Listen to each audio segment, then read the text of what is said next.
जय श्री राम, जय महाकाल, जय भारत माता। आज हूँ 16तम वार्ता महाकालंकर। आज प्रसंग हूँ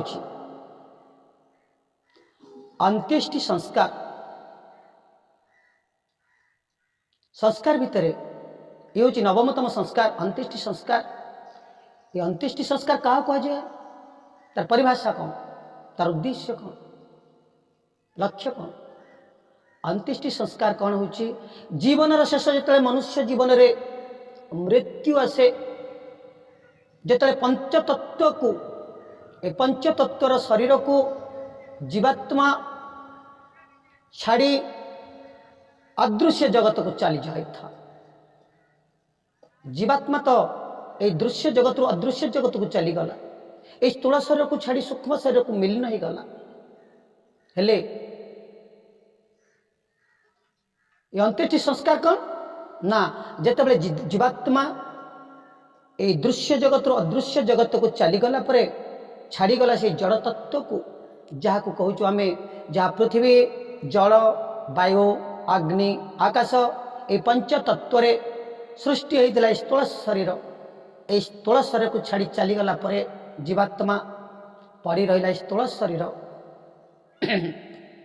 स्थूल शरीर चलीगला पर जिते आम कौन करूँ, आजिर पर्यायर आजिर समय समाज कौन करे, विभिन्न प्रकार धर्म हिसाब से, विशेष आम हिंदू धर्म हिसाब से आम ताको कौन करूँ ना, ताको कहते अंतिम संस्कार अंत्येष्टि संस्कार। हेले आम ताको किसी ज्ञाति कुटुंब निज लोक मिसी ताको नहीं मशाणी घाट कौन करूँ ना, किसी काठ लेदी ताको आम कौन करूँ अग्नि संयोग कर दे था। किंतु एटा से शरीर प्रति बा से जीवात्मा प्रति आमे माने अवमानना करूँ। कहीं ये अवमानना करूँ जे ये हूँ शेष यज्ञ जीवन ये नवम पर्याय अंत्येष्टि यज्ञ। ये हूँ एक यज्ञ। कौन यज्ञ, ताकू वेद यज्ञ माध्यम रे भगवान को प्रार्थना करे जीव से सबको आमे जिते अग्नि सहित संयोग करुच अग्नि भगवान सहित से समय आम कौन करने को पड़ो, आम कर्तव्य कौन ना, जेहेतु से 84 लक्ष जो भ्रमण करके आसीथिला से जीव आठी अनेक कुसंस्कार को लेकिन आसला। से केते कुसंस्कार को सुसंस्कार परिणत कला, केते सुसंस्कार को माने एक्टिव कला, निज भीतर केते देवता शक्ति जागृत कला, से कथा तो से जीवात्मा जानी। किंतु आम मान कर्तव्य होची, आम मान सामाजिक दायित्व होची, कौन ज्ञाति कुटुंब दायित्व होची जे आमको अंत्येष्टि संस्कार कौन करने को पड़ो, भगवान को प्रार्थना करने को पड़ो, यज्ञ भगवान को प्रार्थना करने को पड़ो। हे भगवान, से जो आत्मा आसला जीवात्मा आसीला ये जो स्थूल शरीर धारण करथिला अनेक कुसंस्कार नहीं कि आसला, तो या पर जो जीवात्मा चलीगला ये शरीर को आम यज्ञ भगवान को समर्पण कर दौचु आ जीवात्मा पे मंगल कामना करुचु जे से जमती तार इस स्थूल शरीर को पुणी पुनर्बार से आउ थे मनुष्य जनी पाऊ आ जहाँ कुकर्म भी करिछि ताकू माफ कर दिया जाऊ।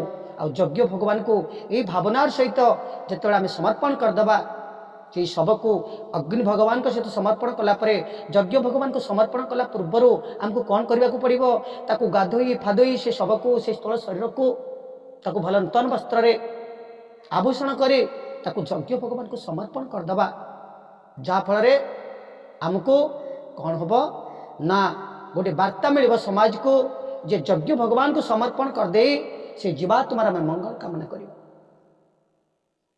या ही कहती अंत्येष्टि संस्कार एटा जीवन शेष संस्कार नुह, कहीं से जीवात्मा जो जाइए से सबुदिन जाइनी, से पुणी भी आसब ये चक्र रे समय चक्र से बुली चलुच, तेणु तार मंगल कामना पाई से शरीर मंगल पाई यज्ञ भगवान को आम समर्पण करदे। यहाँ हूँ अंतिम बा अंत्येष्टि संस्कार कहुए।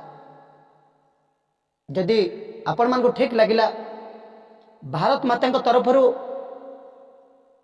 समस्त को निवेदन रन गोटे लाइक करेंगे, गोटे सब्सक्राइब करेंगे, आओ गोटे कमेंट करने को भूलिए। जय श्री राम, जय भारत माता, जय महाकाल।